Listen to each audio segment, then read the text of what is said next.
बिस्मिल्लाहिर्रहमानिर्रहीम, अस्सलाम वालेकुम, सुबह खैर। आप देख रहे हैं एक्सप्रेसो, मैं हूं हिना आदिल और मैं हूं अली अनीक सैयद। उम्मीद आप खैर आफियत से होंगे। जनाब, ज़बरदस्त वीकेंड गुजरा है मौसम की वजह से, खासकर क्योंकि एक सिस्टम जिसके दाखिल होने का बताया गया था, फिर वो खूब बरसा है, जमकर बरसा है, और उसके बाद हमने देखा कि ओवर द वीकेंड हमें बहुत ही अच्छा और खुशगवार मौसम वैसे कल दोपहर में गर्मी, कल दोपहर में लेकिन पेशगोई भी यही थी ना कि इतवार को जो है ये सिस्टम जो है निकल जाएगा, और उसके बाद फिर जो गर्मी की तमाज़त जैसे हमें फील हो रही थी जून की गर्मी, वो दोबारा से फील होना शुरू हो गई। थोड़ा सा गैप आ गया, उससे थोड़ा सा सुकून महसूस किया हमने। और ओवर द वीकेंड अच्छा बहुत सारी हैपनिंग्स भी थी। हाँ। बजट था जनाब, और बजट के साथ साथ जो पेशरफ्त हुई है, ईरान यूएस जो पीस टॉक्स पाकिस्तान ने कराए थे, उसके बाद फिर एक इस्लामाबाद अकॉर्ड था जिसके ऊपर साइन होने थे, और जिस तरह के असरात थे वो ये लग रहा था कि इतवार को जो माहिदा है वो हो जाएगा और दस्तखत भी उस पर हो जाएंगे, लेकिन चीज़ें थोड़ी सी आगे की तरफ चली गई, नहीं अभी भी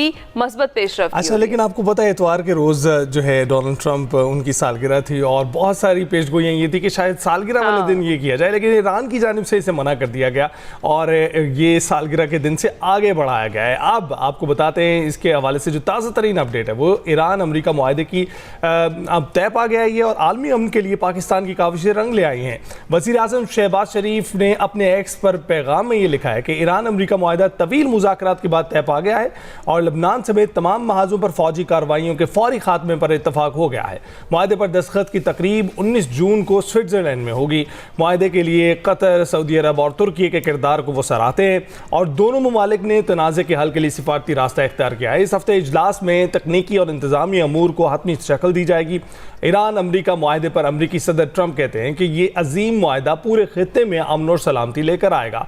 मैं आबना हुर्मस को टोल फ्री खोलने की मुकम्मल इजाज़त देता हूँ। वैसे पहले भी फ्री ही था और खुला ही था, लेकिन जंग होने के बाद ये बंद हो गया था।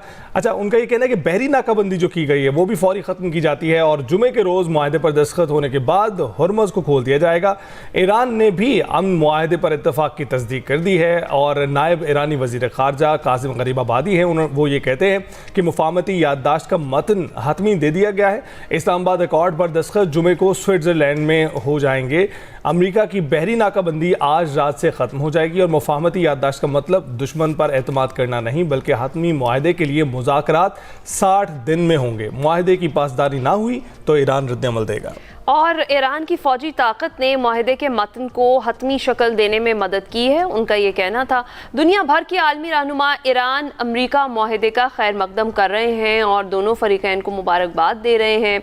मुफाहमती याददाश्त के तहत ईरान और अमरीका की नई शराइत भी सामने आ गई हैं, और ख़बर एजेंसी रॉयटर्स के मुताबिक सीनियर ईरानी अहदेदार ने यह बताया कि अफसोदा यूरेनियम के तरीक़ेकार पर 60 दिन में बात होगी। अमरीका ईरान के 25 अरब डॉलर के मुंजमद जो असासे हैं वो भी जारी करने पर आमादा हो गया है। अमरीकी नाकाबंदी खत्म होने के बाद आबना हुर्मुज़ खोल देंगे। फैसला अमरीका के साथ मुफाहमती याददाश्त के तहत किया गया है। उधर अमरीकी वज़ीर जंग पीट हेग्जेट का अमरीकी नशरियाती इदारे को इंटरव्यू में ये दावा था कि ट्रंप ने फ़ौजी दबाव बढ़ाकर ईरान को मुआहदे पर मजबूर किया है। सदर ट्रंप का मौक़िफ़ वाज़ेह है कि ईरान कभी भी जौहरी हथियार हासिल नहीं कर सकता। अमरीका ने आबना हुर्मुज़ से 125 मिलियन बैरल तेल गुजारा, ईरान कुछ नहीं कर सका। ये है जी ओवरऑल सिचुएशन जिसको हमने डिस्कस करना है, और बात करने के लिए हमारे साथ मौजूद है ब्रिगेडियर रिटायर्ड वक़ार हसन खान साहब, और उनसे हम डिस्कस करेंगे कि ये जो डील है जो बहुत करीब पहुंच चुकी है सिग्नेचर्स के, और फाइनल डील लॉक हो जाएगी, इस पर उनकी क्या राय है। अस्सलाम वालेकुम ब्रिगेडियर साहब, good morning, thank you so much for joining us. Bill आखिर वो मुआहिदा जिसका सबको इंतज़ार था, ना सिर्फ इन दोनों ममालिक को बल्कि सबको खिते में, इस्लामाबाद अकॉर्ड जिसका हम जिक्र कर रहे हैं, जिस पर अब दस्तखत होने जा रहे हैं जुम्मे के रोज़, कितनी मस्बत पेशरफ्त है और कितना ज़बरदस्त किरदार रहा पाकिस्तान का इस सब में? जी बिस्मिल्लाह, thank you very much. I think इससे पहले भी डिस्कोर्स होता रहा है कि this is basically result of after 47 साल की हॉस्टिलिटी है, दुश्मनदारी है, जंगें हैं, तो इस चीज़ को लपेटना और हतमी नतीजे ले जाना, आई थिंक ये बहुत बड़ी सक्सेस है इंटरनेशनल अमन के लिए, आलमी अमन के लिए, और उसमें पाकिस्तान का आई थिंक नो डाउट एक कलीदी रोल रहा। अभी भी आपने देखा है जो भी फाइनल स्टेटमेंट आया प्रेसिडेंट ट्रंप का, उसमें पाकिस्तान का स्पष्ट जिक्र किया गया, और उसमें आई थिंक लीडरशिप दोनों पॉलिटिकल एंड मिलिट्री वो मुबारकबाद की मुस्तक हैं, बिकॉज उन्होंने आई थिंक अंत तक कोशिश की है। अभी आ जाते हैं कि जो अभी डिट्रैक्टर्स थे, आई थिंक उनका जिक्र करना ज़रूरी है, और वो अभी भी लगे हुए हैं। लाइक नेतन्याहू है, फिर उसके बाद कुछ नियोकॉन्स हैं अमेरिका में बैठे हुए, और आई डोंट नो भारत को क्या तकलीफ है डिस्पाइट के भी उनकी ठुकाई हो रही है काफी गल्फ के आसपास। तो ये आई थिंक डिट्रैक्शन बुरी तरह नाकाम हुए, और अभी जो रिफ्ट आई थिंक क्रिएट होगी इस मुआहदे के बाद, बिकॉज नेतन्याहू ने तो कह दिया जी कि हम नहीं एक्सेप्ट करेंगे, और इस तरीके से नफ्ताली बेनेट है जो इलेक्शन अभी होने जा रहे हैं इसराइल में, he is likely to let's say lead one of the parties, और शायद कल वो प्राइम मिनिस्टर ही बन जाए, तो वो कह रहा था जी हम भी नहीं एक्सेप्ट करेंगे। तो ये डिट्रैक्टर्स हैं, और I think this is a defeat of the Zionist lobby. और मेरे ख्याल में ट्रम्प साहब की अगर आप ट्वीट देखें जब इजराइल ने अटैक किया लेबनान पे, तो वो बड़ी हार्श थी कि प्रैक्टिकली सेइंग कि इंसान के बच्चे बनो एंड इनफ इज इनफ। अभी आप देखेंगे कि ट्रम्प के ऊपर मीडिया में अटैक किया जाएगा, स्कैंडल निकाले जाएंगे, और this is typical blackmailing practice of the Zionist lobby, और इंशाल्लाह ये डिफीट होंगे। तो हर लिहाज से खुशाइन खित्ते के लिए आई थिंक बहुत बड़ी खबर है, और जितने डिटेक्टर्स थे उनकी शिकस्त है, और मेरे ख्याल में चीजें इंशाल्लाह ताला फ्राइडे को फाइनली सेटल हो जाएंगी। बिल्कुल ब्रिगेडियर साहब, फिर हमें समझने में भी मदद दें कि ये मुज़ाकरात किस तरह से इस नहज पर आए हैं जहां पर ये मुआहदा तय होता हुआ दिखाई दे रहा है। एक याददाश्त जो है मेमोरेंडम पर एक दस्तखत किए जा रहे हैं, और फिर उसके बाद 60 दिन का डिज़ाइन है। ये 60 दिन क्यों दरकार थे अफजुदा यूरेनियम के लिए, और आपको लगता है कि इसकी वजह से कहीं ना कहीं थोड़ा सा बफर मिल जाएगा डोनाल्ड ट्रंप को भी कि वो इस जंगबंदी को तवील कर सकें और नवंबर के पास लेकर जा सकें? आई थिंक इसमें 3-4 चीजें बड़ी अहम है। एक तो हमने जिक्र किया जो आई थिंक डिस्कस होता रहा एक्सप्रेस पे भी, कि ये एक बहुत बड़ी हॉस्टिलिटीज के बाद जो है पीस की तरफ जा रहे हैं, मतलब आपस में बात करने को तैयार नहीं थे। तो ये जरूर रखें बैकग्राउंड। फिर एक लड़ाई अभी रिसेंटली हुई है, लास्ट ईयर भी हुई है। उसके बाद जब आप हाथ डालते हैं अमन के लिए, या पाकिस्तान ने जब आपने इंटरवीन किया या ऑफर किया अपनी सर्विसेज, तो इसमें आई थिंक बड़ी एफर्ट थी, बिकॉज आपने नैरो डाउन करने। अच्छा, दोनों तरफ डिट्रैक्टर्स हैं, ऐसा नहीं है कि और I think there is a need also कि वहाँ पे पब्लिक परसेप्शन को भी आपने एड्रेस करना है। एक तरफ आप नारे मारते रहे दोनों साइडें, ये कर देंगे वो कर देंगे, और अल्टीमेटली अगर आपने टेबल पे ही आना है तो फिर आपने अवाम को जस्टिफाई करना है, because now people start raising question कि फिर आपने लड़ाई क्यों की। ईरानियों से भी शायद जीसी से पूछा जाएगा कि आपने क्या किया। बट ओवरऑल आई थिंक देखा जाए कि Iran being a middle power, इसने कंटेस्ट किया एक सुपर पावर को, सपोर्टेड बाय आई वुड से मिलिट्री पावर इजराइल की, और बराबरी की सतह पे ले आए, तो ये एक लिहाज से उनकी विक्ट्री है। पोस्ट थीरा में ये चीजें आई थिंक हो चुकी हैं समहाउ। ये ट्राइबलिज्म है, आप हार भी जाएं, जैसा भारत शोर मचाता रहता है 1 साल से, आपने ढंडोरा पीटना है, तो ये आई थिंक दोनों साइडें करती रहेंगी। बाकी जो है 60 डेज का पीरियड इज फॉर टेक्निकल जो डिटेल्स हैं वो वर्कआउट की जाने, बिकॉज उसमें काफी बारीकी में काम होना है। मैकेनिज्म जो है स्टेट ऑफ हॉर्मुज को खुलने का, पैसेज ऑफ शिप्स पे क्या ईरान को कुछ मिलेगा नहीं मिलेगा। ट्रम्प साहब कह रहे हैं टॉल फ्री होगा, ईरान कह रहे हैं कि हम इस पे लड़ से टॉल लेंगे। फिर आ जाता है जो यूरेनियम है उसकी अफजूदी के सिलसिले में टेक्निकली आगे कैसे मूव किया जाएगा। और दो इस आई थिंक अपेरेंटली जो सामने आ रहा मुआहदा, इसमें उसकी डिटेल नहीं है, लेकिन मोस्ट प्रॉब्ली ये फिर आएगा कि क्या ईरान खुद डिग्रेड करेगा या थर्ड पार्टी के हवाले किया जाता है। इसमें आई थिंक बाकी पावर्स की गारंटी भी होगी। तो आई थिंक देर आए दुरुस्त आए, but this is the kind of time it takes. इतनी ऑस्टेरिटी के बाद आई डोंट थिंक सो, अगर आप देखें पहले भी जो जंगें हुई हैं उसके बाद सेटलमेंट इतनी आसानी से बड़ी मुश्किल हो जाती है। तो I think that is very natural process. Right अच्छा ब्रिगेडियर साहब, जिस तरीके से इस मुआहदे की हम बात कर रहे हैं, इस्लामाबाद अकॉर्ड की बात कर रहे हैं, पीस डील की बात कर रहे हैं, पाकिस्तान के रोल की भी बात कर रहे हैं, हम देख रहे हैं कि दोनों फरीकैन, जो आपने कहा कि स्पॉयलर्स भी थे, दोनों जानिब थे, और दोनों फरीकैन विन विन सिचुएशन चाहते थे, और उसी के मुताबिक अब बयानात भी दिए जा रहे हैं। ईरान कह रहा है कि उसने अमेरिका को फोर्स किया इस मुआहदे के लिए, और अमेरिका कह रहा है कि ईरान को उसने फोर्स किया। ये एक चीज़ क्लियर कीजिएगा, और क्योंकि दोनों फरीकैन का इसमें फ़ायदा था, और इस मुआहदे की जो जियो पॉलिटिकल इम्प्लीकेशंस हैं उन पर भी ज़रा रोशनी डालें। आई थिंक इसमें इम्प्लीकेशंस पे पहले आ जाते हैं, because most probably 3 I think बड़ी ट्रैजेक्टरीज निकलेंगी। एक तो खित्ते के अंदर एक अंडरस्टैंडिंग होगी। अच्छा, एक आई थिंक बहुत बड़ा इसके अंदर से कहते हैं शहर के अंदर से खैर निकला है, वो है bridging the let's say gap या gulf between Iran and the Gulf. ये एक बहुत बड़ी सच है। डिस्पाइट के एंड पे आपने देखा बहरीन और कुवैत ने सफर किया, लेकिन आपने देखा सऊदी अरेबिया और यूएई ने फिर एक आई वुड से एक सेटलमेंट कर ली थी, जो आई थिंक बहुत बड़ी कामयाबी है।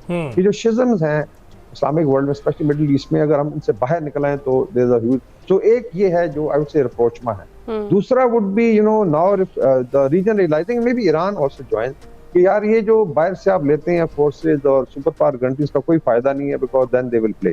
तो आप रीजनल मैकेनिज्म बनाए, जिसकी पहले भी बात हुई, स्टेप जो है लाइक सऊदी अरेबिया, तुर्की, इजिप्ट और पाकिस्तान, ये 4 मिडिल पावर्स हैं, एंड टुमारो ईरान। ये I think this will be a huge thing, and then it will be a setback to all the let's say Zionist और जो fascist बैठे हमारे मशरिक में, इनके लिए, क्योंकि ये तो प्लान बना के बैठे हुए थे।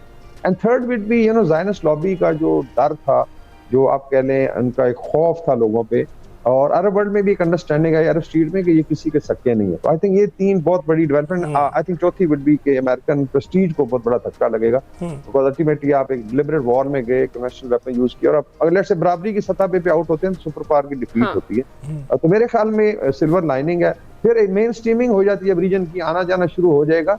इसके I think we will see within 2 to 3 years huge impact आएगा। जस्ट इमेजिन इकोनॉमीज के लोगों के आने जाने। बिल्कुल ठीक। अच्छा ब्रिगेडियर साहब, कौन फरीकैन जो दोनों हम देख रहे हैं, ईरान और अमेरिका, इसमें किसको क्या हासिल हुआ है?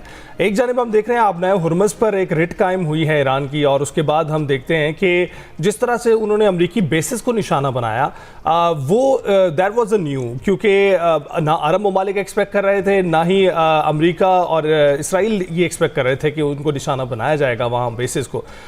हालांकि ऐसा ही एक रिएक्शन वो दे चुके थे 2020 में, जब कासिम सुलेमानी साहब की शहादत हुई थी, उस वक्त भी रिएक्शन दे चुके थे, और उस वक्त भी जो ट्रंप का रद्द-ए-अमल था वो ये था कि कहीं ना कहीं तो उन्होंने अपना गुस्सा निकालना है, और उस पर भी अरब ममालिक बरहम हो रहे थे। तो आप ये देख रहे हैं कि ईरान को ये सबकत हासिल हुई है दोनों महाजों पर, अमेरिका को क्या मिला है इसमें? जैसे ईरान की तो आई वुड से कि अगर आप कंपेयर करें तो बहुत ज़्यादा स्ट्रेटेजिक सक्सेस है। फर्स्ट थिंग इज कि रजीम सर्वाइव, जिसके ऊपर सारा एफर्ट था। नंबर 2, ठीक है बड़े लॉसेस भी हुए, रीबिल्डिंग भी होनी है, but ultimately they have taken on a super power जो अनप्रेसिडेंटेड है। और कन्वेंशनल डोमेन में एक आई थिंक नया चैप्टर लिखा गया वॉरफेयर में कि कैसे आप लड़ सकते हैं, और न्यूक्लियर वेपन नहीं थे ईरान के पास। So I think this is huge कि आप एक न्यूक्लियर पावर और सुपर पावर को टक्कर ले रहे हैं। तो ये तो उनकी I would say success. Then will be main streaming of Iran, जो एक्चुअल चीज होगी और जिसमें सारे खित्ते का भी फायदा है, इस्लामिक वर्ल्ड।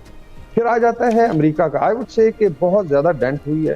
देखें, हेजेमनी पे ही बेस्ड है, although hegemony is a negative word, लेकिन इसमें किताबें लिखी गई हैं कि जो लेट्स यूनिपोलर वर्ल्ड था, अगर वो 2017 में कहते हैं कि लेट्स यूनिपोलर वर्ल्ड खत्म होना शुरू हुआ था, तो शायद अभी उस पे दस्तखत हो रहे हैं कि नाउ इट इज फिनिश्ड। और जब now look at how China और Russia would read it, let's for that matter anybody, जो मिडिल पावर है, तुर्किया कैसे देखेगा पाक। तो ये I think American prestige, American military power, American presence in the region, इसको बहुत बड़ा धचका लगा है। I think they have to rethink और रिकैलिब्रेट करें और देख लें कि यार पिछले 40 साल से आप लड़ाइयाँ लड़ रहे हैं। ब्रिगेडियर साहब, ये जब हम इस सदी में दाखिल हुए हैं और हमने देखा 2001 का वाकया, उसके बाद 2008 में जो रिसेशन आया हमने वो देखा, तो क्या वो इंडिकेटर्स पहले से नहीं थे कि वो एक हेजमॉन जो है वो अपनी तनज़ली का शिकार हो रहा है?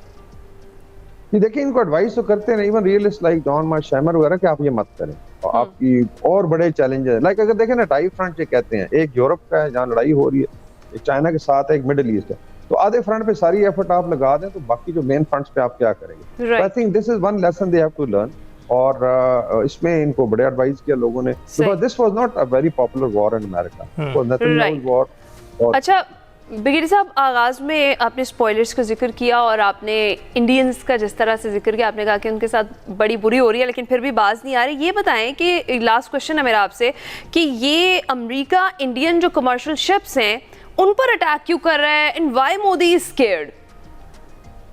आई थिंक इसमें क्विकली इस पे थोड़ी सी रिसर्च की जरूरत। हमारा कल परसों आर्टिकल भी छपा है नेशन में, जो फ्लैग्स ऑफ कन्वीनियंस, क्विकली कि ये इंडिया एक 2 नंबर काम कर रहा था कि ये छोटे छोटे आइलैंड से शिप्स लेके उन पे अपने शिप्स हैं झंडे लगा के, and they have do it 2 number. अभी इनके इवन नार्कोटिक्स पकड़ी गई है नाइजीरिया में, साल की रिपोर्ट। एनीवे, सैंक्शनड ऑयल था, सैंक्शन चीजों को कर रहे थे, अमेरिका ने मना किया, इनकी ठुका। अच्छा, दे थॉट कि जी we'll get away with it. तो एक तो ये बहुत बड़ा लॉस है। Actually technically I think 3 ship hit हुए, चौथा भी कल सिंक हुआ है, उस पर रिपोर्ट्स आ रही हैं, उसको भी ठोका गया। तो वो कहते हैं खामखा मारे के बीच में आप चौधरी बनने की कोशिश कर रहे थे।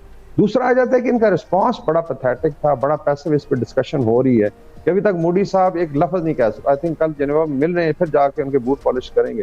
तो ये टोटल औकात है भारत की, जो कहते हैं जी हमने 12 न्यूक्लियर टिप मिसाइल खड़े कर दी। तो भाई ले आओ ना, फिर आप जाके करें। और आवाम पूछ रही है कि इनके सेलर्स मारेंगे। भी एक सेलर बेचारा, उसकी लाश अनफॉर्चुनेटली कह रहे हैं गल सड़ रही है, दुक्कम पोर्ट पे पड़ा हुआ है, वहां से जाके रिकवर नहीं कर सकती। तो ये it's a huge setback to India also. They should realize कि आपकी 2 नंबरियां नहीं चलेंगी। बिल्कुल नहीं चलेंगी। ब्रिगेडियर साहब बहुत बहुत शुक्रिया। हम उम्मीद करते हैं मुआहिदा जो है वो खुश उसलूबी से तय पा जाए, क्योंकि ये ना सिर्फ फरीकैन के लिए ज़रूरी है बल्कि दुनिया जो इससे मुतासर हो रही है उसके लिए भी बहुत बहुत ज़रूरी है। ब्रेक के बाद हाजिर हूं।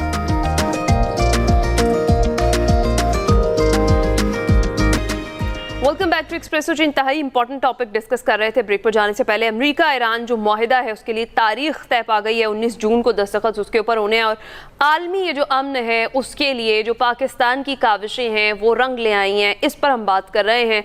और बात करने के लिए हमें ज्वाइन कर चुके हैं हामिद अल-मशरकी साहब, माहिर हैं बैनुल-अक़वामी उमूर के। अस्सलाम वालेकुम हामिद साहब, good morning, thank you so much for joining us. पहले तो ये कि इस्लामाबाद अकॉर्ड का हम जिक्र कर रहे हैं, कितनी मस्बत पेशरफ्त है कि डेट एटलीस्ट फाइनली डिसाइड हो गई है, क्योंकि लग तो यही रहा था कि मामलात आगे मजीद कशीदगी की तरफ जाएंगे, और फिर हमने देखा कि पाकिस्तान की मीडिएशन से, दीगर ममालिक की मीडिएशन से ये जो मामला है ये सेटल डाउन हो गया है और अब दस्तखत होने हैं 19 जून को इस मुआहिदे के ऊपर फाइनली। कैसे देखते हैं? जी हिना, बिल्कुल मैं समझता हूँ ये पाकिस्तान समेत पूरी दुनिया के अमल के लिए बहुत बड़ी कामयाबी है, और बिलाशुबा पाकिस्तान का और उसके साथ साथ सऊदी अरब, चाइना, तुर्की, मिस्र, रशिया, सबका बहुत बड़ा किरदार है इसके अंदर। लेकिन अल्हम्दुलिल्लाह पूरी दुनिया ने इस वक्त आज भी तमाम हेडलाइंस में पाकिस्तान जो है वो सरे फहरिस्त है, पाकिस्तान का किरदार। और आपको एक चीज मैं बताऊं कि बिल्कुल हर लम्हे यही सबसे बड़ा डर और खौफ है कि जो स्पाइलर है इसराइल और नेतन्याहू, वो इस मुआहिदे को एक तो खत्मी शक्ल देने देता है कि नहीं, और उसके बाद फिर इसकी जो कंटिन्यूटी है, इसका मुआहिदे पर अमलदारी और पासदारी के लिए अमेरिका के ऊपर बहुत बड़ी जिम्मेदारी है कि वो किस तरह इसराइल को रोके रखता है कि इस मुआहिदे की खिलाफ वर्जी ना हो। क्योंकि ईरान ने बार बार इसी खदशे का इजहार किया है, और ईरान शुरू से यही कहता आ रहा था कि अगर ये मुआहिदा एक तो तय होना और फिर उसके बाद उस मुआहिदे की जो अमलदारी है, उस मुआहिदे के ऊपर जो इसराइल जो जिस तरह लबनान पर बमबारी कर रहा है, जिस तरह इस ईरान पर हमला कर चुका है, उसको कौन रोकेगा। तो मैं ये समझता हूँ कि पूरी दुनिया के लिए अब ये एक जिम्मेदारी है कि उस नेतन्याहू को और इसराइल को, वो जो स्पॉइलर है, उसको हर हालत में रोका जाए। और इस मुआहिदे के अंदर जो अहम नुकात हैं उसके अंदर जो ये एक चीज है कि जी बिलाखिर इसको सलामती कौंसिल से मंजूर करवाया जाएगा, ये एक बहुत बड़ी चीज है। यही बात मैंने कई जगह कही कि जब मुझसे कहा जाता था कि इसकी जो है श्योरिटी या गारंटी क्या होगी, तो मेरा यही ख्याल था कि कहीं ना कहीं इसमें यूनाइटेड नेशंस को भी इन्वॉल्व किया जाएगा, ताकि मुआहिदे की खिलाफ वर्जी की सूरत में यूनाइटेड नेशन के पास भी जवाब हो, पूरी दुनिया के पास जवाब हो जो भी इसकी खिलाफ वर्जी करे।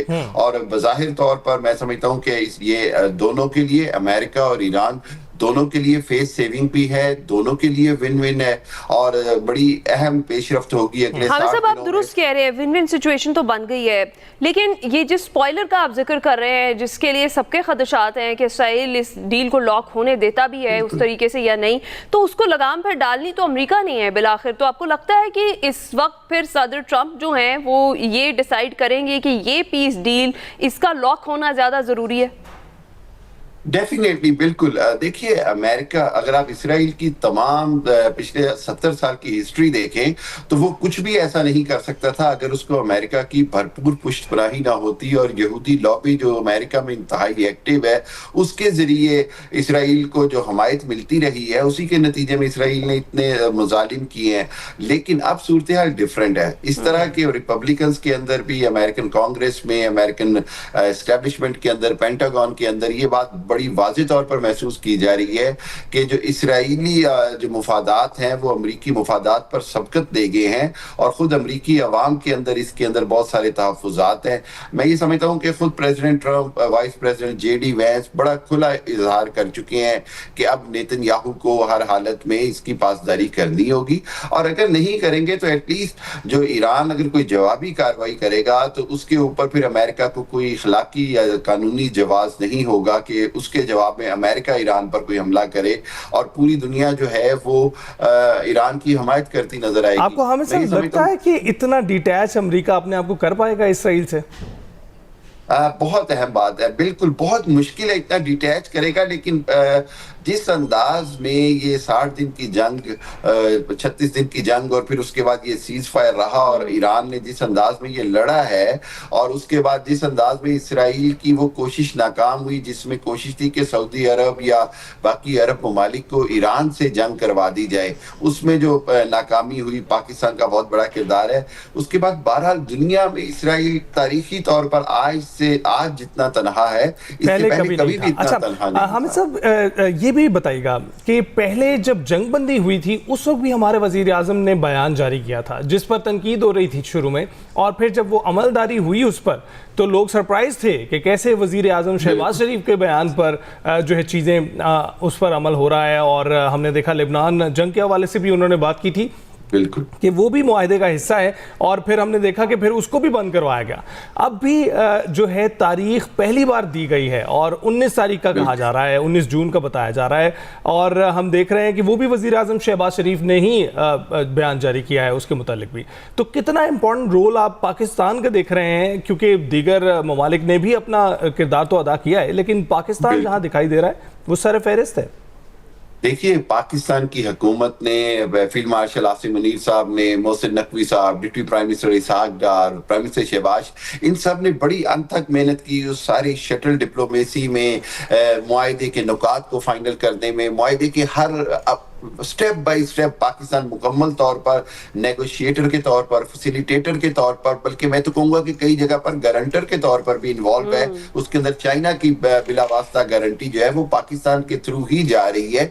तो ये जो पाकिस्तान का रोल है, ये इसी वजह से पाकिस्तान इस पोजीशन में रहा है कि वो वक्त से पहले ही जब मामलात आगे बढ़ते हैं तो उसको बाकायदा ऐलान कर सके, और उसके ऐलान के जवाब में ईरान और अमेरिका दोनों ने उसको एक्नॉलेज किया, दोनों ने उसके ऊपर बिल्कुल यकीन दिलाया कि ये ऐसे ही होगा। मैं ये समझता हूं कि ये पाकिस्तान की बहुत बड़ी कामयाबी है और दुनिया को आज पाकिस्तान के ऊपर एक ट्रस्ट नजर आ रहा है। पाकिस्तान दुनिया के अंदर, वही जो मैं बात करता हूं कि नेट सिक्योरिटी प्रोवाइडर के तौर पे नजर आ रहा है। खित्ते के अंदर जो नए इत्तेहाद बनते नजर आ रहे हैं वहां पर पाकिस्तान का बड़ा अहम किरदार होगा, और आप देखेंगे कि इंशाल्लाह आने वाले सालों महीनों में पाकिस्तान ईरान और अरब ममालिक के दरमियान जो तनाज़ात हैं इनको ख़त्म करवा कर खित्ते के मुस्तकिल तौर पर मुसलमान ममालिक का एक बड़ा अहम ब्लॉक बनेगा, जिसके नतीजे में इसराइल को जो है वो हमेशा के लिए लगाम डालने की बात होगी इंशाअल्लाह। बहुत शुक्रिया हामिद अल-मशरिकी साहब हमारे साथ मौजूद थे। और डेफिनेटली पाकिस्तान ने जो किरदार अदा किया है वो कोई भी दूसरा मुल्क नहीं अदा कर सका, और जिस तरीके से अब इस माहिदे को इस्लामाबाद अकॉर्ड का नाम दिया है और जो पाकिस्तान का शुरू से लेकर अब तक किरदार रहा है वो बिल्कुल सराहे जाने के काबिल है, और पूरी दुनिया पाकिस्तान का नाम ले रही है, पाकिस्तान को सराहा जा रहा है, पाकिस्तान के किरदार को सराहा जा रहा है। हम उम्मीद करते हैं कि जो माहिदा है फाइनली इसके ऊपर दस्तखत भी हो जाए और जो अमन है और जो पीस है वो प्रिवेल करे। अभी हम ब्रेक पर जाएंगे। वेलकम बैक टू एक्सप्रेस जनाब। एज वी ऑल नो कि एक्सप्रेस एंटरटेनमेंट एक के बाद एक शाहकार जो ड्रामे हैं वो लेकर आ रहा है, और जिस ड्रामे का भी हम जिक्र करने जा रहे हैं वो ड्रामा है जो शायकीन में बेहद मकबूल है, खासतौर पर सोशल मीडिया पर उसके बड़े चर्चे। बिल्कुल, और एक लंबी फहरिस्त है एक्सप्रेस एंटरटेनमेंट की ड्रामों की, लेकिन जिसकी ये बात कर रही हैं वो सोशल मीडिया के पर जिसके बहुत चर्चे हैं वो बिल्कुल वो जो राज कर रहा है ना वो राजा लंदन का है। और आप देख ही रहे हैं कि हर नई किस्त है उसके साथ ये ड्रामा ऑडियंस को और भी ज़्यादा अपनी तरफ मतवज्जो कर रहा है, और इसकी वजह सिर्फ कहानी नहीं हो सकती है बल्कि उसकी कास्ट, उसकी तहरीर, उसके डायलॉग, सब चीज़ें उसमें शामिल हैं, उसके डायरेक्टर उसमें शामिल हैं, और जिस तरह से लंडा बाज़ार की अक्कासी की गई है स्क्रीन पे उसको दोबारा से ज़िंदा किया गया है। वैसे अमूमन इसके बारे में कहते हैं इसे लुंडा बाजार बोलते हैं, लेकिन हम जो गलतुल आम इसको बोलते हैं उसी को इस्तेमाल करेंगे हम भी। और बेसिकली जिस चीज़ का अली जिक्र कर रहे हैं वो एक खूबसूरत पहलू है कि जो लंडा बाजार की कम्युनिटी स्पिरिट है, जहाँ पर अगर एक शख्स पर कोई मुश्किल आती है तो पूरी कम्युनिटी उसके साथ खड़ी हो जाती है।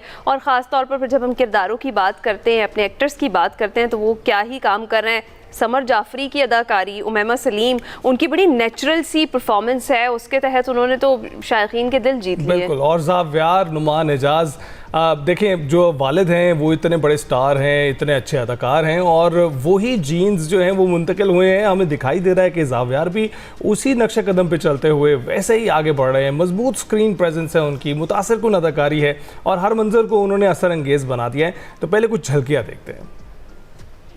हाँ भाई, बहुत उछल रहा था तू। तुम्हें इस बात का गुस्सा है कि उस लड़के को हमने पुलिस के हवाले किया? क्या फजूल बात बना ली आप लोगों ने। मैं शादी करना चाहता हूँ। आदिल सुल्तान ने तुम्हारे लिए रिश्ता भिजवाया। अबू, मैंने शादी नहीं करनी। राजा ने चोरी की है, रंगे हाथों पकड़ा भी गया है। राजा भैया, रहने दे उसे जेल में, कोई उसकी जमानत करने नहीं जाएगा। शादी के लिए आदिल से अच्छा परफेक्ट मैच हो ही नहीं सकता। देखिए राजा लंदन का आज रात 8 बजे। तो जनाब, ये इम्प्रेसिंग स्टोरी जो है वो देखनी है आपने लाजमी तौर पर हर पीर और मंगल की रात 8 बजे सिर्फ और सिर्फ एक्सप्रेस एंटरटेनमेंट पर। आगे बढ़ेंगे और अब याद करेंगे उर्दू के अजीम शायर और मज़ाह निगार इब्न इंशा को, जिनके मद्दा आज उनकी सालगिरह मना रहे हैं। इब्न इंशा का असल नाम शेर मोहम्मद खान था। वो 15 जून 1927 को हिंदुस्तान के शहर जालंधर में पैदा हुए। कराची यूनिवर्सिटी से एमए किया। इब्न इंशा की शायरी के मजमुओं में इस बस्ती के एक कूचे में चांद नगर, दिल वहशी, भलों का बस्ता और कलाम शामिल हैं। और इसी तरह से जिस तरह से उन्होंने अपनी नज़्मों, गज़लों, कहानियों से लाखों दिल जीते, वो हमेशा याद रखे जाएंगे। छोटा सा ट्रिब्यूट था जो उनको पेश किया। अभी हम ब्रेक पर जाएंगे। Welcome back to Expresso ji. Important update है, नए घंटे का आगाज़ है। सबसे पहले शामिल कर लेते हैं पाकिस्तान स्टॉक एक्सचेंज में कारोबार के आगाज़ में तेज़ी और 100 इंडेक्स में 4,518 पॉइंट्स का इजाफा हुआ है। इंडेक्स 1,76,917 पॉइंट्स की सतह पर अब चला गया है। इंपॉर्टेंट अपडेट है, 100 इंडेक्स में 4,518 पॉइंट्स का इजाफा, इंडेक्स 1,76,917 पॉइंट्स की सतह पर चला गया है। इस वक्त आप देख रहे हैं कि जो ही मुआहदे का ऐलान हुआ है उसके फ़ौरन बाद दुनिया भर की जो स्टॉक एक्सचेंजेस हैं उनमें तेज़ी देखी जा रही है, उसके तेज़ी का रुझान है और 4,518 पॉइंट्स का इजाफा पाकिस्तान के 100 इंडेक्स में भी देखा जा सकता है। और आपको ये बताते चले कि हमने बजट भी पेश किया है अगले माली साल के लिए 18,000 अरब रुपए से जायद का वफाकी बजट हुकूमत ने पेश किया है और हमने, मेरा ख्याल है सब अवाम ने वसूल किया है वो बजट किया है हमने। लेकिन चले, पाकिस्तान की जानिब से चूंकि पेश किया गया है, इस साल का जो बजट है उसमें 18,000 अरब रुपए से जायद का वफाकी बजट है वो पेश किया गया है। उसे माली साल 2026-27 में हकीकी मुआशी तरक्की की शरह 4% रहने का इम्कान है और महंगाई 8.2%, जबकि बजट खसारा GDP के 3.6% तक महदूद रखने का हदफ रखा गया है। हुकूमत ये कहती है कि तनख्वाहदार तबके, फॉर्मल बिजनेस सेक्टर का टैक्स बोझ मजीद कम होगा और बजट में 6 शोबों पर सुपर टैक्स मुकम्मल तौर पर ख़त्म करने का ऐलान किया गया है। रहनुमा अवाम पाकिस्तान पार्टी शाहिद खाकान अब्बासी कहते हैं कि बजट बेमानी होकर रह गया है, हुकूमत अपने अखराजात पूरे नहीं कर सकती है, हुकूमत इजाफी कर्जे और टैक्स बढ़ाकर अखराजात पूरी करती है। और वो इस्लामाबाद में बजट सेमिनार से खिताब कर इस सारी सिचुएशन पर बात करते हैं। जी, हमें इरशाद अंसारी साहब ज्वाइन कर चुके हैं, माहिर मौशियात हैं। अस्सलाम वालेकुम इरशाद अंसारी साहब, बहुत शुक्रिया हमें ज्वाइन करने के लिए। सबसे पहले तो जिस चीज़ का हमने आते ही जिक्र किया, स्टॉक मार्केट का जिक्र किया, जिस तरह से अली ने कहा कि जैसे ये ईरान और US जो मुआहिदा है वो हुआ है, वो तय पाया, उसकी तारीख तय पाई है, दुनिया भर की स्टॉक मार्केट्स में तेज़ी का रुझान देखा गया और इसी तरह से पाकिस्तान की स्टॉक मार्केट में भी देखा गया। क्या कमेंट करेंगे इस पे?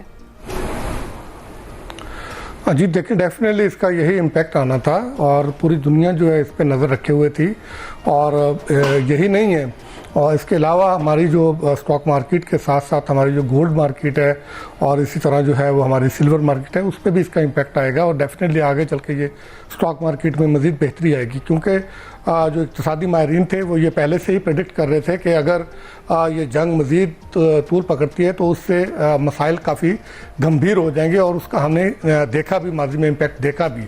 और ये सिर्फ स्टॉक मार्केट की हद तक नहीं है, आप अगर ऑयल मार्केट को भी देखें कि उसमें भी जो है वो कोई 4 से 5% कमी आ चुकी है और अगर ये मुआहिदा जो है वो सामने आ जाता है, उसकी डिटेल सामने आ जाती है, तो उसके बाद तवक्को ये की जा रही है कि ऑयल मार्केट में भी इसका मज़ीद जो है वो पॉजिटिव इम्पैक्ट आएगा और साथ साथ स्टॉक मार्केट भी आगे चल के मज़ीद जो है वो बढ़ेगी और उससे इकोनॉमिक एक्टिविटीज़ बेहतर होंगी। और जो हुकूमत ने जो बजट में इकदाम किए हैं वो और साथ में ये स्टॉक मार्केट और फिर इंटरनेशनल मार्केट का जो सिचुएशन है वो अगर बेहतर हो जाती है तो हुकूमत के लिए काफ़ी ये फ्रूटफुल साबित होगा और हुकूमत को अपने जो अहदाफ हैं उसको हासिल करने में और इसके साथ साथ हुकूमत ने जो मैयर लिए हैं उसको मल्टीप्लाई करने में काफ़ी जो है वो इनको मदद मिलेगी। जी बिल्कुल। इरशाद साहब, हम कोई इकोनॉमिक एक्सपर्ट नहीं है, ज़रा रोशनी डालिएगा कि किस तरह से ये जो बजट है ये कोई आवाम दोस्त बजट है, जैसा कि हमारे वज़ीर ख़जाना जो है वो बता रहे हैं। जी देखिए, दावा तो उनकी तरफ से यही किया गया है कि ये आवाम दोस्त है, सरमायाकार दोस्त है, ग्रोथ ओरिएंटेड है, एक्सपोर्ट ओरिएंटेड है। और लेकिन मैंने 2 दिन में ये बजट डॉक्यूमेंट को सारा जो देखा है, जो मोटे मोटे अहदाफ मेरे सामने आए हैं, उसमें ये है कि इसको आप आम आवाम दोस्त तो बजट नहीं कह सकते, अलबत्ता बिजनेस फ्रेंडली ये बजट किसी हद तक ज़रूर है। आम आवाम पे मेरा ख्याल है कि इस बजट के बाद जो है वो इम्पैक्ट नेगेटिव आएगा, क्योंकि जो आम लोगों के इस्तेमाल की अशिया हैं उसको जो है वो काफ़ी टैक्स किया गया है, यानी कि उसमें नया टैक्स तो नहीं लगाया गया, लेकिन जो एडमिनिस्ट्रेटिव मेजर जो लिए गए हैं, टैक्स कवानीन में जो अमेंडमेंट्स की गई हैं, उससे वो चीज़ें महंगी होने की तवक्को है कि जैसे अब बजट जो है वो जो पार्लियामेंट से मंजूरी के प्रोसेस में शुरू हो चुका है और ये सेनेट और कौमी असम्बली की कायमा कमेटियाँ जो हैं ख़जाना की, उसमें ये जा चुका है। कल कायमा कमेटी बराए ख़जाना में जो 3400 के करीब आइटम्स हैं जो आम लोगों के इस्तेमाल की अशियाँ हैं, उनको जो 3rd शेड्यूल में शामिल किया गया उसकी मंजूरी दे दी गई है। और उसकी मंजूरी देने का मकसद ये है कि, और मतलब ये है कि अगर ये बजट में पास हो जाता है तो उससे इन चीज़ों की कीमतों पे इम्पैक्ट आएगा। और ये सारी वो चीज़ें हैं जो आम लोगों के इस्तेमाल की है।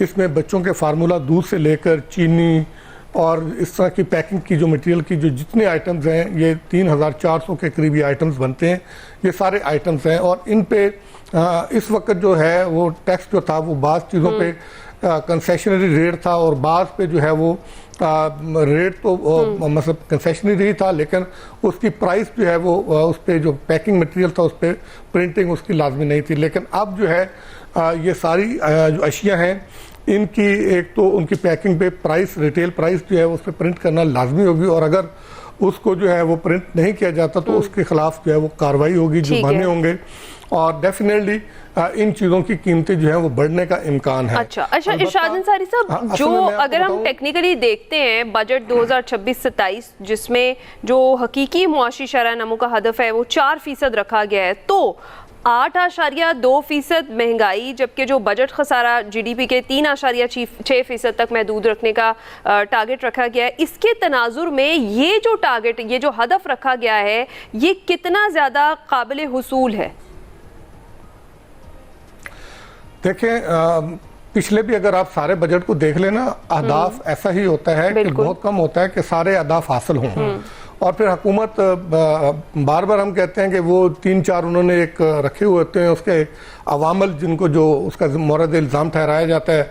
आपको याद होगा कि इस बजट के पेश होने से पहले भी हमने ये कहा था कि ये बजट में जो अहदाफ मिस हुए हैं तो ये 2-3 चीज़ों को जो है वो उसकी वजह करार देंगे। उसमें एक इंटरनेशनल सिचुएशन है उसको करार देंगे, सैलाब को करार दे देंगे, इस तरह की चीज़, और वही 3 अवामल उन्होंने बता दिए। तो अगले साल भी कोई ऐसा ही अगर कोई ऐसी सिचुएशन बनी तो वो ऑलरेडी उन्होंने उसका जो है वो रैशनल एक रखा होता है, तो वो ये कह देंगे कि जी ये अवामल थे जिनकी वजह से इस मरतबा मशरक़ वस्ता की सिचुएशन है, तो उस वक्त कोई और सिचुएशन ऐसी आ जाएगी।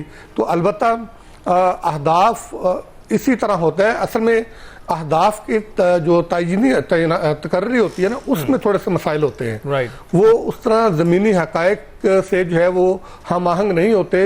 इस वजह से जब उसको जाते हैं आप एग्जीक्यूट करने के लिए तो डिफरेंस आ जाता है। तो उस डिफरेंस की वजह से जब फिस्कल ईयर क्लोज होता है तो बहुत से अहदाफ जो है वो मिस हो जाते हैं।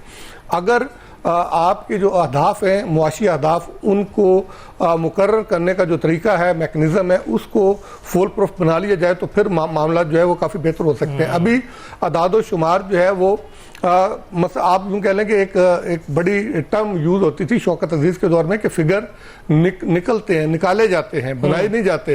एक होता है कि आप लोगों को सर्वे करवाते हैं और रियल बेसिस पे जो है वो डेटा कलेक्ट करके उस डेटे की बुनियाद पे आप अहदाफ का तयन और आपकी करते बात हैं। होता बिल्कुल ये दुरुस्त है कि अब रेयर जो है बेसिस पे अहदाफ जो है जो आदादो शुमार जो हैं वो निकाले जा रहे हैं और उससे जो है रियल पिक्चर पेश नहीं हो रही है। इरशाद अंसारी साहब बहुत बहुत शुक्रिया। और रियल पिक्चर तो यही है जनाब कि आदादो शुमार जितने मर्जी निकाल दें, जितने मर्जी इशारे निकाल दें, आपको पता है कि ज़मीनी हक़ाइक़ क्या है। ज़मीनी हक़ाइक़ ये है कि ये बजट भी सिर्फ इस्तेहकाम ही लेकर आ रहा है, तरक्की लेकर नहीं आ रहा है, कुछ बेहतर होता हुआ आगे मुस्तकबिल में नहीं आ रहा है। इंडस्ट्रीज़ नहीं लग रही हैं, प्रोडक्टिविटी कम है और साथ के साथ हमें ये मालूम हो रहा है कि इस बजट में सिर्फ इस्तेहकाम को ही इंश्योर किया गया है, जो कि अभी हमारी बुनियादी फोकस जिस पे लगता है। चलें जी, जो चीज़ें अच्छी हैं उन्हें अप्रिशिएट भी किया जाना चाहिए। बजट 2026-27 की अगर हम बात कर रहे हैं तो बड़ा एक इम्पॉर्टेंट और एक अहम जो फैसला है वो लिया गया है और वो बड़ा ज़रूरी भी था। वो क्या है जी, ख़वातीन की जितने भी हिफ्ज़ाने सेहत की अशिया हैं, सैनिटरी पैड्स वगैरह, उन सब पर से जो टैक्स है वो हटा लिया गया। इस टैक्स को पूरी दुनिया में पिंक टैक्स कहते हैं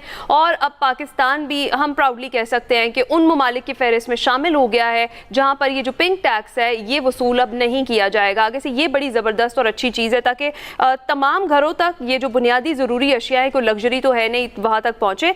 इस पर हमने बात करनी है जनाब, और इस पर बात करने के लिए मैं कहूँगी कि इंतहाई पर्टिनेंट गेस्ट हमारे साथ मौजूद हैं। महानूर उमर हमारे साथ मौजूद हैं, एडवोकेट हाई कोर्ट। इन्होंने सबसे पहले जो आवाज़ उठाई थी, महानूर ने लाहौर हाई कोर्ट में दरख्वास्त दायर की थी कि ये जो पीरियड टैक्स है इसे हटाया जाए क्योंकि ये जो अशिया है ये हमारी बुनियादी ज़रूरत की अशिया है और ये कोई लग्जरी नहीं है। महानूर से बात करते हैं। अस्सलाम वालेकुम महानूर, फाइनली जिस चीज़ के लिए आपने आवाज़ बुलंद की थी वो काम हो गया है, कैसे देखती हैं इसे? मैं बहुत बहुत खुश हूँ और बहुत शुक्रगुजार हूँ क्योंकि ये सिर्फ मेरी जिद्दोजहद की वजह से नहीं हुआ, पर उन सारे समाजी कारकुन, हमारे जर्नलिस्ट जो साथ रहे हैं, मेरे जो वकील थे एहसन जहांगीर खान, पार्लियामान में भी लोग बिल्कुल शामिल हैं इसमें, उन सबकी सालों की जिद्दोजहद की वजह से आज हम देख सकते हैं कि पाकिस्तान बिल्कुल उन मुल्कों में शामिल है जो कह सकते हैं कि हमने पिंक टैक्स हटा दिया है। तो बहुत मैं खुश हूँ और बहुत शुक्रगुजार भी हूँ हर किसी का। इस फैसले से एक यकीन आता है हमको एज एडवोकेट्स कि जब हम आवाज़ उठाते हैं तो कोई सुन रहा होता है। बिल्कुल। मानूर, ये भी बताइएगा कि इसको इंश्योर करना कि ये जो टैक्स की बचत हुई है ये आगे आवाम तक डिलीवर भी हो, इसको अगर इंश्योर ना किया गया तो क्या इक़दाम लिए जा सकते हैं? बिल्कुल, अगर इसको इंश्योर ना किया गया तो वही स्टेटस को ही आगे चलेगा जो अब तक चलता आ रहा है और इस पे जो अमल दरामद करवाना है वो आई थिंक बहुत बड़ी प्रायोरिटी होनी चाहिए। कानून हमारे बनते रहते हैं, हमेशा एक कंप्लेंट हर किसी की रही है, हम स्पेशली जो एडवोकेट्स हैं कि उनकी इम्प्लीमेंटेशन नहीं होती, कि नई कोई सज़ा आ जाती है किसी को, कुछ लोअर जजेस को शायद तक पता नहीं होता है। तो मैं बात सिर्फ इतनी करना चाह रही हूँ कि अभी 1 जुलाई से जब फिस्कल ईयर शुरू होता है तो उसके बाद से जिस तरह जाके सब्जी वालों को हमारे सिविल सर्विस जाके तंग करते हैं कि 30 रुपए क्यों डाले हुए, 50 रुपए क्यों नहीं डाले हुए, ये तो आई थिंक इसी तरह जाके दुकानों में चेक करना चाहिए। और एक और चीज, चेक एंड बैलेंस रखना चाहिए उन कंपनीज पे जो पैड्स बनाती हैं कि वो अपना प्रॉफिट मार्जिन ना ज्यादा कर रही हो। बिल्कुल 18% यहाँ से अगर छूट उनको मिल रही है तो ये ना हो कि वो जी उस 18% को जी अपने ही जेब में डाल लें। अच्छा, और तो इस 18% का इस्तेमाल जो है आपका क्या ख्याल है कि ये काफ़ी है सिर्फ कि ये जो टैक्स ख़त्म किया गया, तो क्या ये बेहतर नहीं होगा कि ये जो टैक्स यहाँ से जो बचाया जाएगा वो जो पैसे हैं, या फिर जिस तरीके से ये ज़रूरत, हमें तो शहरों में इस तरह के मामलात दरपेश नहीं आते, जाकर किसी किस्म की मुश्किल पेश नहीं आती, लेकिन जिस तरह से आप समाजी कारकुन हैं, बहुत सारी समाजी ऐसी कारकुन है जो काम कर रही है खासतौर पर दही इलाकों में जहां पर बुनियादी ज़रूरत की अशिया मयसर नहीं होती, वहां तक पहुंच नहीं पाती, तो दहलीज पर इन चीज़ों का पहुंचाया जाना खास तौर पर उन खवातीन के लिए ज़रूरी है। तो इसमें गवर्नमेंट को स्टेप्स अब लेने चाहिए। बिल्कुल, इसकी जो दस्तयाबी उसमें काफ़ी चैलेंजेस है। पहली बात तो ये कि जो उसकी फिजिकल एक्सेसिबिलिटी, जो दूर दराज इलाके हैं वहाँ तो दुकानों में ये आप खरीद भी नहीं सकते। अगर आप किसी जनरल स्टोर जाते हैं तो वहाँ तो ये मिलते भी नहीं है क्योंकि इतना इसकी कोई डिमांड नहीं है। डिमांड और सप्लाई दोनों साथ साथ जाते हैं ना। तो पहली बात तो ये कि आप अब जो इसकी कीमत कम हुई है तो हम होपफुल है कि शायद अब ये हर जगह मिल पाए, और अगर नहीं भी मिल पाता है तो गवर्नमेंट को एक प्रायोरिटी बनानी चाहिए कि वो इंश्योर करें कि हर इलाके में मिल पाए। और दूसरी बात ये तालीम, जब 2022 में फ्लड्स आए थे तो हमने काफ़ी सिविल सोसाइटी ऑर्गेनाइजेशन ने काम साथ किया था कि फ्लड अफेक्टेड एरियाज में जाके हम उनको माहवारी की किट्स दें। फिर ये जो औरतें थी जिनके साथ हम काम करते थे उन्होंने बोला कि ये है क्या, हमें इसकी जरूरत नहीं है, हमें पता नहीं है क्या है, हम लोग जो करते आ रहे हैं वही इस्तेमाल करेंगे। तो जब तक हम सेहत, औरतों की सेहत, हर किसी की सेहत अपनी तालीम का हिस्सा नहीं बनाते, तो कोई इस पे आई वुड से कोई हम इसका एक पॉजिटिव रिजल्ट नहीं देख पाएंगे। Manur, how important it is कि इस टैबू को खत्म किया जाए सबसे पहले तो, और जो अनहाइजेनिक तरीके हैं खवातीन के लिए वो माइनस किए जाएं। उसके लिए ज़रूरी ये है कि इसकी दस्तयाबी मुमकिन हो और इस हवाले से अवेयरनेस दी जाए। जिस तरीके से जो कैंपेन्स की जाती हैं बच्चों को इंजेक्शंस लगाने की, पोलियो ड्रॉप्स पिलाने की, इस तरह से कुछ कैंपेन्स ये भी की जानी चाहिए। और जब ये बुनियादी ज़रूरत की अशिया आपकी दहलीज पर मैसर होंगी तो डेफिनेटली फिर आप इन्हें यूज़ भी करेंगे। तो ये कितना ज़्यादा इंपॉर्टेंट है और इन तरीकों से उन इलाकों तक पहुंचा जा सकता है जहां तक ये बुनियादी चीज़ें खुद से वैसे नहीं पहुंच पाती हैं, या फिर आपने कहा कि डिमांड और सप्लाई वाला इशू होता है।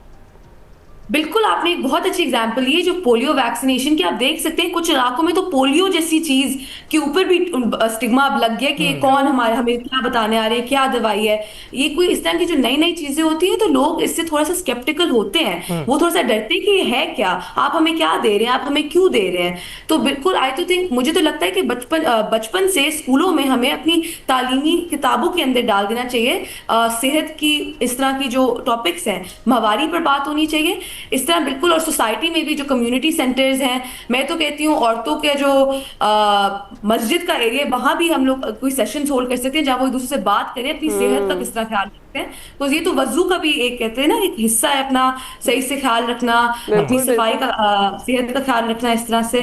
तो जब तक अवेयरनेस नहीं आती तब तक फुल इम्प्लीमेंटेशन नहीं होगी, दस्तयाबी तब तक नहीं होगी। तो बिल्कुल आपने सही बोला कि हर इलाके में इस पर बात करनी चाहिए। और वो मैं एक सजेशन ही देना चाहती हूँ गवर्नमेंट को कि वो हमारे साथ काम करें। सिविल सोसाइटी में कारकुनों की और वॉलंटियर्स की कोई कमी नहीं है, जिद्दोजहद सालों से चलती आ रही है और बहुत सी ऐसी औरतें हैं जो मुफ्त में अपना वक्त देंगी। आपने बड़ी जबरदस्त बात की है मानूर कि आप लोगों के साथ मिलकर जो समाजी कारकुन है, जो वॉलंटियर्स हैं, उनके साथ मिलकर गवर्नमेंट काम करे तो मजीद आसानी भी होगी। बहुत शुक्रिया मानूर उमर हमारे साथ मौजूद थी। और इस बजट 2026-27 में मैं कहूँगी कि तमाम जो बहन बेटियां माएँ हैं उन सबकी जीत हुई है। जो खवातीन इस हवाले से काम कर रही थी, मानूर जैसी खवातीन काम कर रही थी, दीगर जो खवातीन हैं उनके नाम बहुत सारे हैं, फहरिस्त बहुत लंबी है, उन सब की जीत हुई है। क्योंकि विमेन एम्पावरमेंट की जब हम बात करते हैं तो वो एक्शन से शुरू होता है। तो पहला कदम इसको अगर हम समझे कि बुनियादी ज़रूरत की जो अशिया उन पर से टैक्स खत्म किया गया है, और क्या ही अच्छी बात हो कि ये फ्री में हर औरत को मिलना शुरू हो जाए, तो उसके लिए भी मजीद आसानियाँ हों। अभी हम ब्रेक पर जाएंगे। Welcome back. क्रिकेट की अमूमन बात करते हैं, लेकिन इस वक्त कौमी खेल की बात करना बहुत ज़रूरी है क्योंकि वहाँ पर भी कुछ हालात बेहतर दिखाई नहीं दे रहे हैं। प्रो हॉकी लीग में नई इंतज़ामिया भी कौमी हॉकी टीम को जीत के ट्रैक पर लाने में नाकाम रही है और बेल्जियम में मेज़बान टीम के खिलाफ पाकिस्तानी टीम को बदतरीन नाकामी का सामना करना पड़ा है। मैच का नतीजा 7-1 से बेल्जियम के हक में रहा है। इवेंट में ये पाकिस्तान की मुसलसल 8वीं नाकामी है। कौमी टीम तीसरे मरहले में भी स्पेन के खिलाफ खेली और स्पेन के खिलाफ भी ऐसी कारकर्दगी थी। प्रो हॉकी लीग में जब स्पेन के सामने आई तो फिर उन्हें 5-1 से शिकस्त हुई। तो शिकस्तों का सिलसिला तवील होता जा रहा है। इस पर हमने बात करनी है। बात करने के लिए अहमद आलम साहब हमारे साथ मौजूद हैं, साबिक कप्तान है पाकिस्तान हॉकी टीम के। अहमद साहब, good morning, thank you very much for joining us. कैसे हैं आप? Good morning to you. अल्हम्दुलिल्लाह मैं ठीक ठाक, आप सुनाएं ठीक हैं? अल्हम्दुलिल्लाह। अहमद साहब, शानदार माजी के बाद अब जो हमें अब हमारा मुस्तकबिल है धुंधला होता दिखाई दे रहा है। प्रेजेंट तो हमें पता चल ही रहा है कि क्या है। पाकिस्तान हॉकी का फ्यूचर आप कैसा देख रहे हैं, और ख़ास तौर पर जो मौजूदा सूरत हाल तक हमारी टीम पहुंची है, क्या कमेंट करेंगे इस पे? लेकिन ये आपने तो अपने सवाल में मौजूदा और पास्ट के मुतालिक बात कर ली है। मैं समझता हूँ ये जो भी रिजल्ट्स हैं हमारी अपनी नाकिस पॉलिसीज के ऊपर हैं। हम जिन चीज़ों पे हमें काम करने की ज़रूरत है, हम उन चीज़ों के ऊपर, उन एरियाज़ के ऊपर काम नहीं कर रहे। आए दिन हम मैनेजमेंट चेंज कर रहे हैं। जाहिर बात है प्लेयर और मैनेजमेंट का एक ऐसा कोऑर्डिनेशन होता है, कम्युनिकेशन होता है। आप आए दिन उसको चेंजेस करेंगे तो रिजल्ट्स ऐसे ही आएंगे। राइट। तो अहमद साहब ये भी बताइएगा कि क्या वजह है, गोलकीपर मौजूद नहीं है जो इतनी तादाद में गोल हो रहे हैं?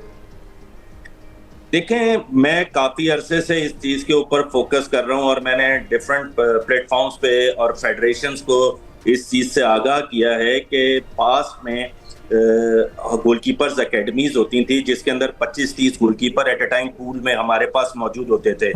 वो एक ऐसा प्लेटफॉर्म था कि जहाँ से नर्सरी जिसे कहते हैं ना, वहाँ से वो नर्सरी तैयार होती थी। और अगर आप देखेंगे कि 2010 के बाद से हमने इतना इस पे काम किया कि डिपार्टमेंट्स को जो थे वो goalkeepers Pakistan hockey federation provide कर रही थी, उनकी एक प्रॉपर ट्रेनिंग होती थी, प्रॉपर उनकी एजुकेशन की जाती थी, उनको बेसिक्स बताई जाती थी। आज के दौर में क्या हो रहा है जी कि जी लेटेस्ट हॉकी। मेरा सवाल ये होता है लोगों से, लेटेस्ट हॉकी में क्या है? लेटेस्ट हॉकी में क्या गोलकीपर पैड सर पे बांधता है क्या? पैडों की जगह टांगों पे पहनेगा, हॉकी हाथ में रखेगा। लेटेस्ट हॉकी हमारे प्लेयरों के पास, स्पेशली गोलकीपर्स के पास बेसिक नहीं है। नेशनल टीम बेसिक सीखने के लिए नहीं होती। नेशनल टीम के अंदर प्लेयर वो आता है जो पूरा मंझा हुआ हो, जिसको मतलब है खड़े हो अपनी गोलकीपर का जो सबसे मेन पॉइंट होता है उसकी पोजीशनिंग होता है। अब मैं मैचेस देख रहा हूँ कि जहां से गोल हो रहे हैं, मैं इनको कसूरवार भी नहीं ठहराऊंगा क्योंकि ये मेरा शोबा है और मेरी पोजीशन है गोलकीपर्स के ऊपर।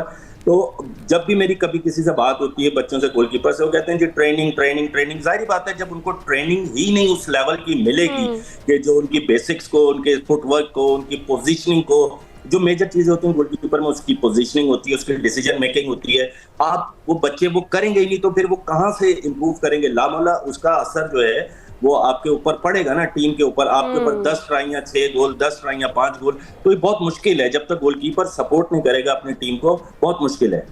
अच्छा अहमद आलम साहब, हमने मौजूदा टीम की खामियों की बात की है, मैं चाहूँगी अपने तजुर्बात की रोशनी में आप ये बताएं कि कहाँ कहाँ हमें मेहनत की ज़रूरत है, कहाँ कहाँ मसाइल इंतज़ामिया की तरफ से हैं, कहाँ कहाँ प्लेयर्स की तरफ से हैं, उनको दूर कैसे किया जाना चाहिए, क्योंकि इतने शानदार माजी के बाद हम एक्सपेक्ट नहीं करते कि हमारा कौमी खेल इस तरह से, इतनी बुरी तरह से हमारी जो टीम है वो नाकाम हो, और ये नाकामियों का सिलसिला बड़ी देर से चलता आ रहा है। तो आपको क्या लगता है कि इंतज़ामिया तब्दील करने से हल निकल आता है? जो बार बार इंतज़ामिया तब्दील की जाती है फिर एक्सपेक्ट किया जाता है कि नई इंतज़ामिया के बाद तब्दीली आएगी, लेकिन ऐसा भी नहीं हो पाता। तो क्या रीजंस हैं और क्या क्या मेजर्स हैं जो लिए जाने चाहिए? देखें जी, बहुत ही वैलिड सवाल है आपका। इसमें जो जो चीजें आपने जिक्र किया, मैनेजमेंट, फेडरेशन, प्लेयर्स, ये देखें जब भी दुनिया में कोई बड़ा टूर्नामेंट आएगा ना, वर्ल्ड कप, ओलंपिक्स, ठीक है, आप हिस्ट्री उठा के देख लें, पाकिस्तान के हिस्ट्री उठा लें। मैं तकरीबन कोई 25-30 साल से इन्वॉल्व हूँ हॉकी के अंदर, एज अ प्लेयर भी रहा, एज अ कोच भी रहा। तो आप देख लीजिएगा ये प्रॉब्लम्स आपको कब आएंगे? जब आपका कोई बड़ा इवेंट आपके सर पे होगा। अब मुझे एक बात बताएं, आप प्रो लीग के बाद वर्ल्ड कप खेलने जाएंगे, वर्ल्ड कप के अंदर आज मुझे एक बात बताएं, पाकिस्तान ने अभी तक शायद 10 या 9 मैच खेले प्रो लीग के। अगर वो प्रो लीग में ही एक मैच नहीं जीते तो वर्ल्ड कप में आपके सामने रिजल्ट्स हैं, ठीक है? तो आपको ये देखना है, फेडरेशन को फेडरेशन के काम करने हैं, बिल्कुल, मैनेजमेंट को मैनेजमेंट के, और प्लेयरों के ऊपर आप बिल्कुल ठीक कह रहे हैं, क्योंकि वजह कुछ ना कुछ तो होगी जो इतनी तेजी से और इतने तसलसल से शिकस्तों का सामना करना पड़ रहा है। अहमद आलम साहब, बहुत बहुत शुक्रिया हमें ज्वाइन करने के लिए और रोशनी डालने के लिए कि हमारी खामियां कहाँ पर है और कहाँ हमें उसे फिक्स करने की इमीडिएटली ज़रूरत है। ब्रेक पर जाएंगे। वेलकम बैक टू एक्सप्रेसो जी। अब कुछ बात कर लेते हैं खुराक को ताज़ा रखना, बिजली की बचत भी करना और फिर जदीद टेक्नोलॉजी से भरपूर घरेलू मसनूआत का जो इंतखाब है वो आज हर घर की ज़रूरत बन चुका है। आज हम आते ही इसको डिस्कस कर रहे थे कि नई परचेजेस करनी है तो कौन सी कंपनी बेहतर है और कौन सी नहीं, तो इस पर हम बात कर रहे थे। आपको पता है कि यही मेन कुछ रीजंस हैं जिनकी वजह से रेफ्रिजरेटर्स जो हैं अब सिर्फ एक घरेलू ज़रूरत नहीं है बल्कि एक स्मार्ट होम अप्लायंस की शक्ल इख्तियार कर चुके हैं। आज हम बात करेंगे हायर के जदीद रेफ्रिजरेटर्स और उनमें इस्तेमाल होने वाली जदीद टेक्नोलॉजीज़ के बारे में, जिनमें पाकिस्तान की पहली dual magic cooling HCS freshness system technology, इसके साथ साथ ASPE anti bacterial technology, 3rd generation FD inverter compressor, super freezer function और स्मार्ट ऐप कंट्रोल जैसी जो सहूलियात हैं वो शामिल हैं। इन तमाम खसूसियात की अगर हम बात करें तो इनकी ही बदौलत खुराक ज़्यादा देर तक ताज़ा रहती है, फ्रेश रहती है, जो एंटी बैक्टीरियल टेक्नोलॉजी है उससे बैक्टीरिया से वो महफूज रहती है, और जो बिजली की खपत है ना वो भी कम हो जाती है, जो कि हम सबका, हर घर का मसला है कि यार बिजली की जो कंजम्पशन है वो बहुत ज़्यादा हो रही होती है। हायर के जदीद डिजिटल इन्वर्टर रेफ्रिजरेटर्स रोज़ाना सिर्फ 1 यूनिट के करीब बिजली इस्तेमाल करते हैं, जो मौजूदा महंगाई के दौर में आपको पता है कि हम तमाम जो सार्फिन हैं उनके लिए एक बहुत बड़ी सहूलत है। इसे स्मार्ट ऐप के ज़रिए कंट्रोल भी किया जा सकता है, ये बड़ी ज़बरदस्ती चीज़ है। इसके हवाले से आपको बताते हैं, जहाँ इसे आप क्या कर सकते हैं कि दर्जा हरारत सेट कर सकते हैं, उसको मॉनिटर कर सकते हैं, इसके साथ साथ खुराक की जो एक्सपायरी नोट कर सकते हैं, ग्रोसरी लिस्ट भी बना सकते हैं, और क्या चाहिए आपको। और अगर आपके फ्रिज फ्रीज़र का दरवाज़ा खुला रह जाता है तो इसकी इत्तला भी आपको मिल जाती है जनाब डोर अलार्म नोटिफिकेशन के ज़रिए। इन तमाम जदीद फीचर्स और टेक्नोलॉजीज़ के बारे में तफसील से हमने अभी बात करनी है, और बात करने के लिए इंतहाई पर्टिनेंट गेस्ट हमारे साथ मौजूद हैं। काशिफ जावेद साहब मौजूद हैं जो इलेक्ट्रॉनिक्स FMCG और इंडस्ट्रियल मार्केटिंग के शोबों में 20 साल तजुर्बा रखते हैं, और इस वक्त हायर पाकिस्तान में डायरेक्टर रेफ्रिजरेटर के तौर पर वो अपनी खिदमत सर अंजाम दे रहे हैं। उनसे बात करते हैं। अस्सलाम वालेकुम काशिफ साहब, good morning, thank you so much for joining us. Good morning Kashif साहब, थैंक यू वेरी मच हमें ज्वाइन करने के लिए। और आजकल सवाल यही पैदा हो रहा है कि इतनी सारी टेक्नोलॉजी, इतनी सारी इनोवेशन जो समझने से हम कासिर हैं, ज़रा आसान अल्फाज में समझाइएगा कि हायर की जो अप्लाइंसेज है वो कैसे डिफरेंट हैं बाकी जो अप्लाइंसेज हैं उनसे। हाँ जी बिल्कुल। पहले तो मैं आपको बताता चलूँ कि हायर जो है वो मेजर अप्लाइंसेस में दुनिया का सबसे बड़ा ब्रांड है, और पूरी दुनिया के साथ साथ पाकिस्तान में भी अल्हम्दुलिल्लाह हम सबसे बड़ा ब्रांड हैं in terms of sales. Refrigerator के अंदर हम सबसे ज़्यादा फ्रिज बेचते हैं पाकिस्तान में। एयर कंडीशनर में हम नंबर 1 ब्रांड हैं, वॉशिंग मशीन में हम नंबर 1 ब्रांड हैं, डीप फ्रीज़र में हम नंबर 1 ब्रांड हैं। तो ये सारा का सारा जो मार्केट लीडरशिप है और जो सक्सेस है, इसके पीछे अगर if you ask me one single reason कि क्या है वो है हमारी कंज्यूमर ओरिएंटेड अप्रोच। कि हम जो भी चीज़ बनाते हैं वो अपने कंज्यूमर्स की रिक्वायरमेंट और नीड्स के मुताबिक बनाते हैं, और वो पाकिस्तान के जो इकोनॉमिकल या क्लाइमेटिकल सिनेरियोज़ हैं इनको देख के बनाते हैं। इंस्टेड के हम जो बाकी ब्रांड्स बहुत सारे काम कर रहे होते हैं कि जी इंटरनेशनली उनके पास कोई प्रोडक्ट अवेलेबल है, वो वहाँ से उठा लाए और पाकिस्तान में मार्केट बेचनी शुरू कर दी, मार्केट करनी शुरू कर दी। तो हायर बिल्कुल इसके अपोजिट काम करता है। हम सबसे पहले अपने कस्टमर्स को देखते हैं कि उनको क्या चाहिए, कैसा चाहिए, क्यों चाहिए, फिर उसके मुताबिक हम अपनी प्रोडक्ट डिज़ाइन करते हैं, और जब फिर वो ऑब्वियसली लॉन्च करते हैं तो वो कस्टमर्स को बिल्कुल उनके तमाम जो मसाइल हैं उनका सलूशन प्रोवाइड करें। राइट अच्छा काशिफ साहब, जिस तरह से हायर रेफ्रिजरेटर्स की स्पेसिफिकली बात कर लेते हैं, इतने सारे फीचर्स हैं जो भी मैंने भी बताए हैं, और ये वो फीचर्स हैं मेरा ख्याल है जो लोग हैं उन्हें भी नहीं पता है कि वो ये इतनी टेक्नोलॉजीज़ भी आ चुकी हैं, आप ये सब कुछ भी कर सकते हैं। एक तो ये कि मार्केट में मौजूद जो दीगर कंपनीज़ के रेफ्रिजरेटर्स हैं उनसे हायर के रेफ्रिजरेटर्स किस तरीके से मुख्तलिफ हैं, किस नौइयत से मुख्तलिफ हैं, और दूसरा ये कि जिस मैजिक कूलिंग टेक्नोलॉजी का मैंने जिक्र किया ये क्या है और ये किस तरीके से काम करती है। जैसे मैंने पहले आपको बताया कि पाकिस्तान में हायर की प्रोडक्ट्स की सक्सेस क्या है, वो है कंज्यूमर के साथ ज़ीरो डिस्टेंस हमारा। अच्छा, ये कैसे बेहतर है बाकी ब्रांड से? देखें, कंज्यूमर को 2 चीज़ें चाहिए होती हैं कि एक, जब वो चीज़ ले तो उसको कम या मुनासिब पैसों में वो चीज़ मिल जाए और उसके जो मसाइल हैं वो हल हों, और दूसरे नंबर पे जब वो चले, चाहे वो कोई भी चीज़ है, इलेक्ट्रॉनिक्स की या लेट्स से कोई मैकेनिकल प्रोडक्ट है या इवन कोई भी कन्वेंशनल प्रोडक्ट है, तो जब वो इस्तेमाल करे या चले वो प्रोडक्ट, तो एक तो वो उसका इस्तेमाल का ख़र्चा कम हो, और दूसरे नंबर पे वो जिस मकसद के लिए ली गई है वो मकसद पूरा हो जाए। तो ये हमारी बेसिकली जो प्रोडक्ट है, जो भी हम रेफ्रिजरेटर की स्पेशली हम अगर बात करें तो ये कम से कम बिजली में चलती है। लेट्स से अगर मैं आपको बताऊं, एक जो फिगर है वो एक दिन में 1 यूनिट से भी कम हमारा रेफ्रिजरेटर लेता है। अच्छा, उसके बाद आपने मैजिक कूलिंग की बात की। पाकिस्तान में क्योंकि मोस्टली अब जैसे अब गर्मियां हैं तो टेम्परेचर बहुत सारे इलाकों में 40 से ज़्यादा है, 50 से ज़्यादा है, 50 सेंटीग्रेड, ये इवन फील लाइक 50 सेंटीग्रेड होता है। लाहौर में अब temperature even is now much more, जो आज से कई साल पहले होता था, because of so many reasons.